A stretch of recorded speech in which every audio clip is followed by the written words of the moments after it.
उसको कैसे मैनेज करना है। जब जीवन में ऐसा लगे कि सब खत्म हो गया है, जब जीवन में लगे कि बहुत टॉक्सिक किस्म की लाइफ हो गई है, उससे बाहर कैसे निकलें, शायद ये सबसे महत्वपूर्ण लेसन होता है जो हम सबको सीखना चाहिए। मैंने कहीं से सीखा नहीं है, ना मैंने ऐसी किताबें पढ़ी हैं। हालांकि मैंने 2 किताबें मंगवाई हैं पिछले हफ्ते, पढ़ी नहीं है अभी तक, तो मैं किताबों के बेस पे नहीं जानता कैसे सीखते हैं, लेकिन जिंदगी से तुम सीख सकते हैं। इन कहानियों का सबका एक ही सार है, वजह अलग अलग है। एक व्यक्ति ने इसलिए अपना जीवन समाप्त किया कि वो रिश्ता उसके हाथ से छूट रहा था। एक ने इसलिए जीवन समाप्त किया कि ये रिश्ता बन गया था, पर समाज के दबाव, घर के दबाव मैनेज नहीं कर पाए। एक ने जिंदगी भर शादी नहीं की सिर्फ इसलिए कि वो पुरानी यादों को भूल नहीं पाया। अरे एक बार गलती हो गई तो हो गई, आगे तो संभावना जीवन में है भाई, क्यों इतना हावी रखना उसी से दिमाग के ऊपर।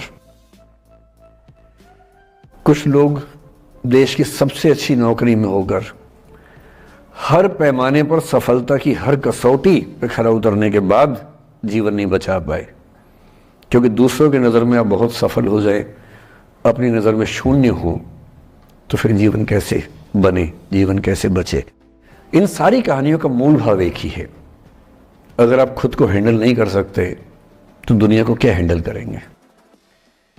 दुनिया को हैंडल करने से पहले खुद को हैंडल करना सीखना पड़ता है, और उसका सबसे आसान जो रामबाण उपाय है उसको बोलते हैं द आर्ट ऑफ लेटिंग गो, जाने दो।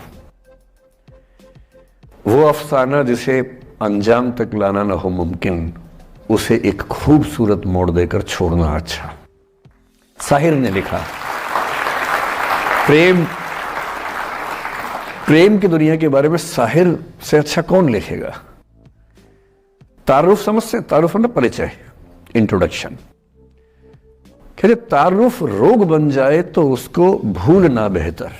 अरे परिचय हुआ किसी से, आपकी भाषा में इंट्रो हुआ, यही बोलते हो ना आप लोग, इंट्रो हो गया, इंट्रो हुआ, दोस्ती हुई, बाद में लगा रहे यार ये तो ऊट पटांग आदमी है या ऊट पटांग लड़की है, छोड़ो फिर, ऐसा क्या लोड लेना है।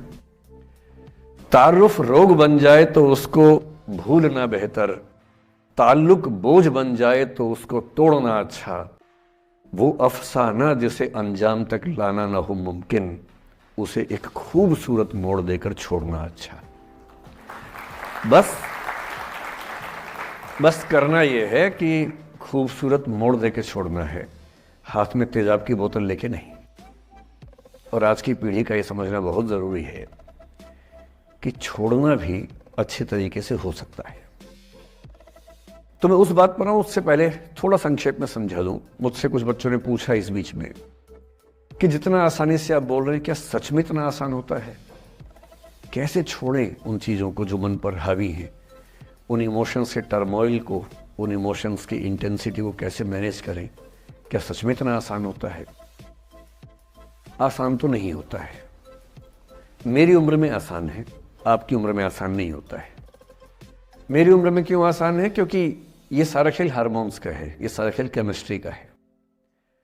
हम सब दरअसल बहुत सारे केमिकल्स, जिनमें से कुछ का नाम हार्मोन्स हैं, उन केमिकल्स और हार्मोन्स के बहुत सारे इंटरेक्शंस के रिजल्ट हैं।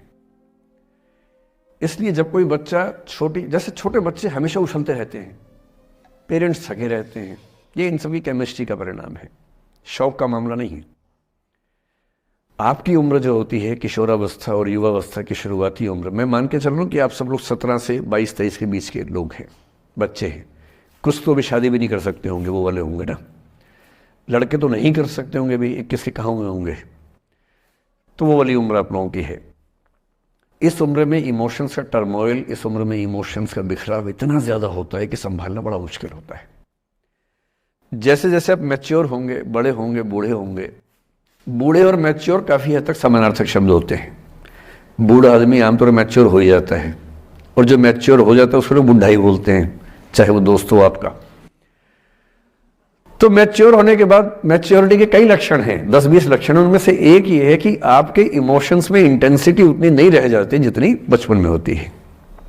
मसलन कोई आपका दोस्त आपसे कुछ खराब कह दे, आप 3-4 घंटे बेचैन रहेंगे, बार बार मैसेज टाइप करेंगे, फिर डिलीट करेंगे, फिर टाइप डिलीट, वो भी टाइप डिलीट चल रहा है। एक दिन हो गया बात हुए, ना वो पढ़ पा रहे हैं ना आप पढ़ पा रहे हैं, बेचैनी चरम पे है। अब इतना ही मामला है, नाक का सवाल है कि पहले कौन झुकेगा। सारे संबंधों में स्तर इसी बात से तय होता है कि पहले कौन झुकेगा, और जो एक आध बार झुक गया वो जिंदगी भर झुकता है उसके बाद। इससे लोग शुरू में बहुत केयरफुल होते हैं कि झुकना नहीं है। 3-4 ज्ञानी पीछे बैठे ही होते हैं कि नहीं झुकना नहीं है, वो झुकेगा, वो झुकेगी, तू क्यों झुकेगा। इन ज्ञानियों से बचना बहुत जरूरी है, जिंदगी जहर बना देंगे आपकी। अब दोनों ईगो फाइट कर रहे हैं कि पंजा किसका गिरेगा, इस पे फाइट चल रही है। 2 दिन हो गए, 3 दिन हो गए, उसके बाद एक आध आदमी पिघल जाता है, उसको लगता है भाड़ में जाए यार, बात नहीं हो पा रही, तुम ईगो कर रहे हो। फिर वो फोन मिलाता है, ये भी फोन की इंतजार में 3 दिन से सो भी नहीं रहा बेचारा, हीरो बेशक बनने पर बेचैन तो भाई। खटाक से फोन उठता है, अब दोनों कान में फोन लगा के रखिए, कोई नहीं बोल रहा, चुप। क्या बातचीत चल रही है सोचिए, एक भी शब्द नहीं, एकदम चुप। थोड़ी देर के बाद कंफर्म करने के लिए कि है भी या नहीं, एक बोलता है हेलो, वहां से आवाज आती है कोई एक मैं थोड़ा ऐसी जोकर टाइप की बात करता हूं, मुझे मोटिवेशनल स्पीकर ना समझे आप लोग, मैं ऐसी हंसी मजाकी करना आता है मुझे, वही मैं करता हूं। लेकिन इससे आप ये नहीं सोचिए कि मुझे पढ़ाना नहीं आता, मैं पढ़ा भी लेता हूँ इसके लिए मुझे वो भी आता है, लेकिन अभी क्योंकि आप बच्चे छोटे हैं तो मैं आपके साथ वैसी बात ही कर रहा हूं। अब ये सब चल रहा है।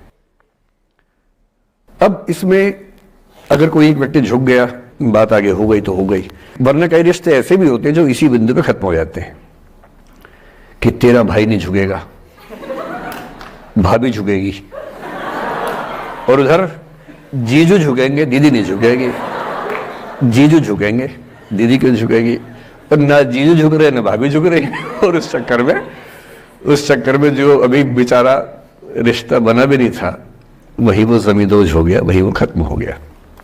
पर ठीक है, हो गया तो हो गया, भाड़ में जाए, ऐसा क्या है, डर किस बात का है इसमें।